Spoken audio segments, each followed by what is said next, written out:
But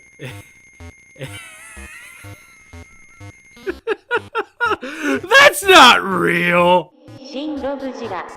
Today we're going to be talking about the Bandai movie monster series anime King Ghidorah, or as I like to call him, Void Ghidorah. Released in the same month as the Bandai Master Detail series Mecha Godzilla, anime Ghidorah boasted literally nothing at all. It was revealed and released a few days later, and boom, yay. Based on his beast appearance in Godzilla the Planet Eater, the anime trilogy finale film, said appearance was in one shot and was a silhouette. Ghidorah over here, or Banana Slug, ain't half bad, but lord, he could have been so much better. Now, I mean that mostly in terms of paint, but I also mean that in terms of this guy got little to no representation in merchandising at all. We got this one figure. That's it. Even Mechagodzilla got those weird little plastic keychains with the stickers inside of them. Okay, maybe we got those. But ShinRob, hopeful Bandai boy Gidrah, back when this movie was first released, was thinking that maybe the movie monster series would get the 3 separate heads of Ghidorah as separate figures. And then for their brand spanking new friggin' line that just had a Mechagodzilla release, we'd get this big standing grand off version of Ghidorah. And we didn't. We quite literally only got this. And this is a Ghidorah design that I genuinely, really like. And it's just not enough, man. It's just not enough. Let's take a look. In terms of the tag, we've got the Ghidorah teaser image on the front, Godzilla Planet Eater. And you know, I really haven't looked at this tag or this figure very much in the last couple of years, but I'm only now noticing, possibly for the first time, or possibly yet again, that it just says Gidrah on the tag, not King Ghidorah. That's pretty cool. Anyway, we also get Godzilla 2018, Godzilla Planet Eater, Ghidorah Linguini Noodle, Bandai Movie Monster Series, Bandai Toho 2018, made in China. Inside of the tag, black and white, King Ghidorah noodle heads. Shield into the void. Now, in terms of paint and detail, what you see is what you get. You're only going to get paint up here and over here. That, of course, means the rest of the body is entirely blank. Not without some awesome looking details, yes, but definitely lacking in terms of paint. Now, here's where it gets painful for me, because I genuinely, personally, really enjoy what Bandai was trying to do here. Minimal amounts of paint like this, really letting the detail on Ghidorah's necks and faces just shine all the brighter. It was a cool idea to execute. That, and I'm just a really big fan of how Ghidorah looks in this movie. I love the multiple eyes. I love that you can see all the horns at the top of his head, or spikes, whatever have you. And I just genuinely like how alien he looks. I mean, if I had to compare him to any other kind of animal, I'd say he kind of looks like a barracuda. And that's one of the things I really loved about Planet Eater. They made Ghidorah scary. And not just scary in the way that King of the Monsters made him, but scary in a way where I just feel as if Ghidorah's never been scary. He's been intimidating, of course, Showa, Heisei, not so much Millennium, but cool in Millennium era as well. But we have this creature that exists between layers of time, gravity, and reality, sending his shadow and dismembering people from a different friggin' dimension. That is the freshest and coolest thing that's ever been done with Ghidorah ever. It beats regenerating limbs. It beats the fact that his original form was 3 separate Furby reject toys. It's just the coolest thing. And it breaks me. It really breaks me that this figure isn't as good as it should have been. My apologies, went off on a Ghidorah rant there, but again, I really like what they were doing with this gold paint. I like that it's in between all of these grooves over here, really highlighting all the different bits. Looks great on the heads, looks great on the necks, and it could have looked great everywhere else. Look at this patterns for kids bullshit over here, man. Could you imagine if this armored skin and spikes, all of this was actually painted? I'll try and get y'all with the good glare over here, but all of the detail that is present on this figure that I am going to attempt to show you within this video would have looked amazing with more of that gold paint. Dry brush, wash, whatever you want to friggin' call it, more of this should have been on this figure. It's a very subtle detail, but you can see like the little streams of energy that Ghidorah was likely made up of.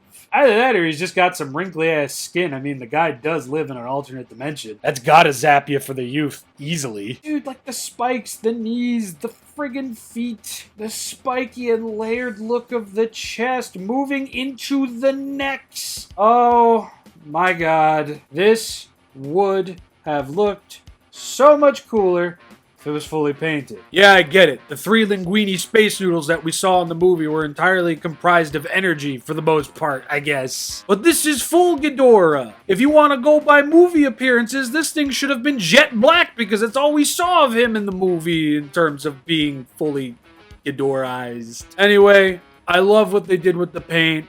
The figure drastically needed more of it. I'm gonna give paint a half a star. Now let's talk a little bit more about detail. I really do love how the spikes look on his back moving into his little butt over here. And I like that all these bumps and grooves and spikes really do just carry on over into the tails over here, all the way to the club tips of them. It's just a cool look. And I also love that Ghidorah is very much slimmed down in this design. You know, other Ghidorah designs were obviously bulked up so they could fit a guy in there, but this one, oh man! He's slim, he's slender, he's spiky, and he would have looked so much cooler with more paint. Okay, I'm done. I'm gonna give detail a solid star because, ayo, the detail's there. It looks great. Would it look better with more paint on it? Now, in terms of articulation, you're only going to get it in 3 places, and that's in Ghidorah's head. And I think this might be the first Ghidorah figure in a long while that actually had articulation at his separate heads. I know the Mecha King Ghidorah re-release that they did for the movie monster series didn't have that. I think when it comes to the heads, it might have actually been since the Godzilla collection that Ghidorah had movable heads. Well, the movable heads certainly weren't present on this guy, that's for sure. Review coming soon. God, when was the last time Ghidorah had movable heads as a vinyl figure? It couldn't have been the Godzilla collection, no. There must have been something from the early movie monster series that had him with movable heads. Why am I getting so deeply into this? Articulation's gonna get a solid star. I mean, it's a flying Ghidorah. What else could you really move other than the heads? I mean, the tails are the way they are, and I don't think articulated wings on a squishy vinyl figure like this really would have worked for the better. So hey, we got what we got. One more thing before we move on into size comparisons. Many people, myself included, got their first look at this figure and thought, that's just a Servum figure with 3 heads. It isn't. Clearly the heads are of 2 different designs entirely. They just both have multitudes of eyes. The wings are very similar, but very much not the same. And the tails really couldn't be more different from one another. Honestly, this kind of looks like a juvenile Ghidorah tail. I'm looking at these and then looking at this, so. Plus, Servum's got these little baby arms and feet over here. Ghidorah's just got the dominatrix spiky titties. So for anybody who doesn't own the figure or was wondering if that's exactly what it was, no. Size comparison time. Small, medium, large, related. I like this more than I initially thought I would, and I still do today. While I understand why Toho and Bandai kinda tapped out on the anime trilogy merch, I do so wish they would have gone a tad bit extra for this incredibly fresh and terrifying iteration of Ghidorah. Seriously, I'm still really bummed about it, but I guess it's better than nothing.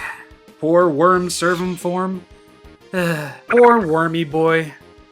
But when you look at it realistically, if they didn't make a figure out of Scarlet Godzilla, there was no friggin' way they were going to make a figure out of Worm Servum. Alas, a design that I love, a figure that I like. I definitely could have been a lot meaner towards this figure, but again, it features so many things that I like, just not enough of it. And believe me, I know. My hopes and dreams of ever seeing another figure from the Polygon trilogy are slim to none. But there's always a little bit of hope that can be taken a long way.